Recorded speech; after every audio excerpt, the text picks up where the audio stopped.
До сих пор, потому что происходит в системе образования, благодаря фонду ЮНИСЕФ. Но в системе образования работают и другие фонды. И ЮНФПА, и ВОЗ. Например, по инициативе ВОЗ запущена милая анкетка «Опросники по суициду», начиная с 10-летнего возраста. Не приходило ли в голову тебе покончить с собой? Делился ли ты с кем-то такими мыслями? Причем в инструкциях той же ВОЗ еще лет 20 назад говорил, что ни в коем случае не надо с детьми обсуждать вопросы суицида. А с тех пор глобофашистское расчеловечение проникло еще глубже. Мы говорили о противоречиях между имперофашизмом и глобофашизмом. Представитель имперофашизма это Трамп. И надо сказать, что ему курс на глобальное расчеловечивание, которое, безусловно, утюгом прошлось по его родным Соединенным Штатам. А в его родном штате Техас оно, кстати, буквально получило отпор населения. И он этого не хочет. И Соединенные Штаты вышли вообще из этой организации. Но давали они там только 20% бюджета. Основные бюджеты это фонды напрямую Рокфеллера, фонд Билл Гейтса, это маньяк сокращения населения.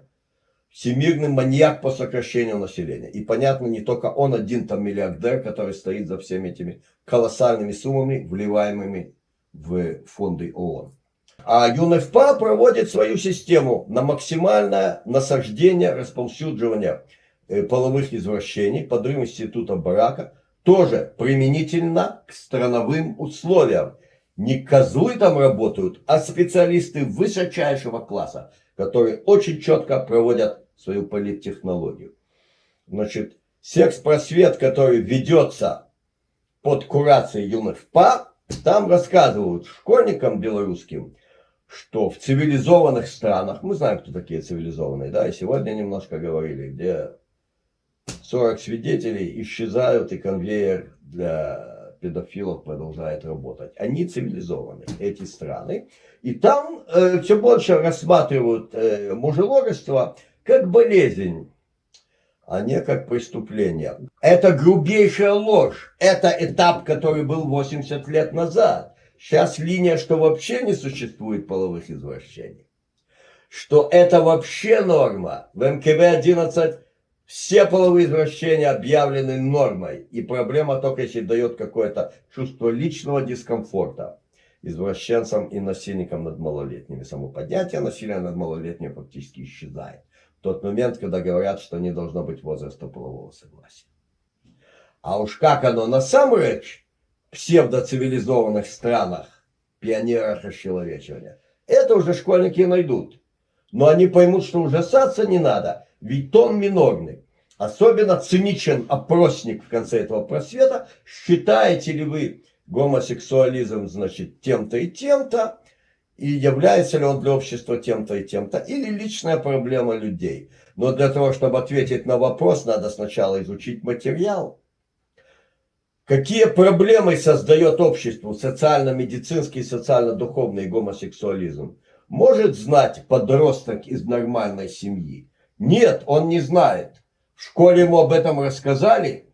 Конечно, не рассказали. А после того, как он на вопросники ответил то, чему ему вдолбили в мозги растущие, которые должны созревать, что это личная проблема, и так у него уже дальше пойдет и понесет, что это же личная проблема, без того, что он понимал вообще, что он говорит. А рассказывать о социально-медицинском и социально-духовном вреде гомосексуализма у нас по факту запрещено.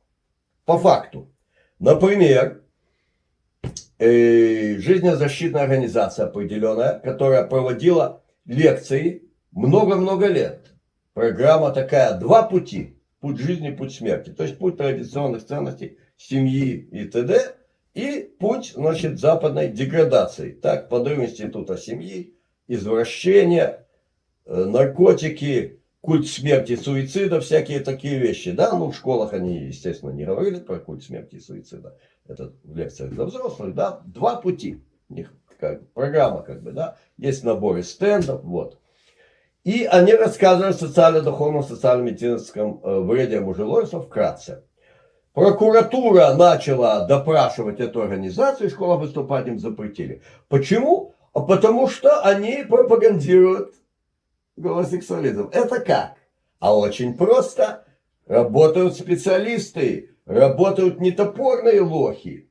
Так, не случайно у нас в стране не запрещена гомопропаганда.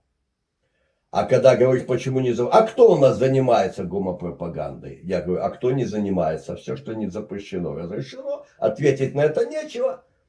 Вот, отвисает, и дальше приходит вот отписка, что вот, мол, а в программе на ближайший год таких нету законодательных изменений. И на следующий год нету, и ничего нету. Но, когда где-то что-то обращаются, да, действительно, могут что-то и сказать нехорошо. Почему? Потому что в каком-то пункте, подпункта, перепункта каких-то инструкций, среди прочего, что не надо афишировать молодежи, написано нетрадиционные сексуальные отношения. Опять-таки, как бы, это ерническая формулировка, которая изымает само понятие половых извращений из повестки дня. Они просто не традиционные. Что такое нетрадиционные отношения? Я всегда, значит, с моей половиной мы на эту тему, значит, периодически перешучиваемся. Слушай, а селедку есть, так сказать, перед это. Может, у нас это нетрадиционно уже получается? Может, сейчас селедку как-то, как оно вообще? Вот. И афиширование, когда есть закон, так, и там четко сказано, как в законодательстве штата Техас, запрещено нейтральное или позитивное вещение извращений половых. Там у них все, изофилия, все там. Запрещено нейтральное или позитивное, поэтому понятно, что объяснение вреда будет четко разрешено.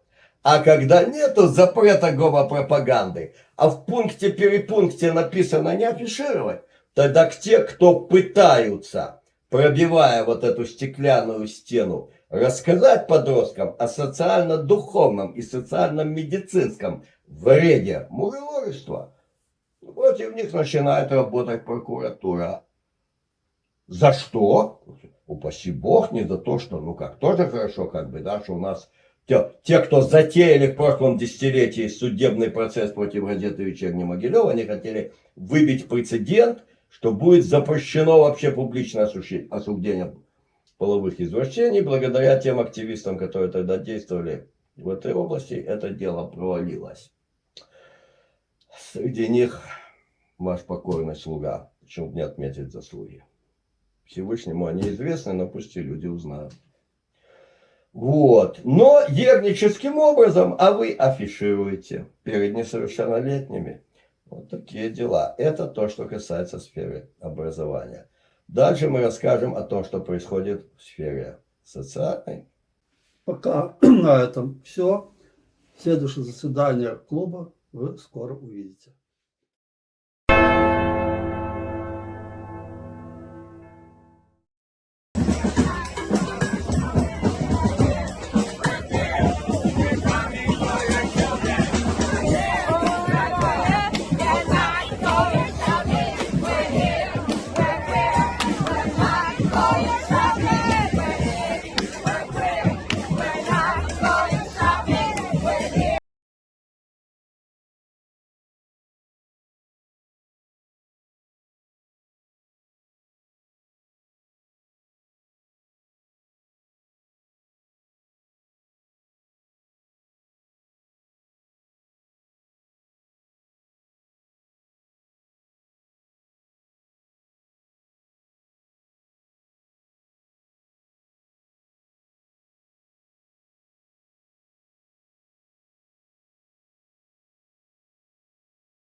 Thank you.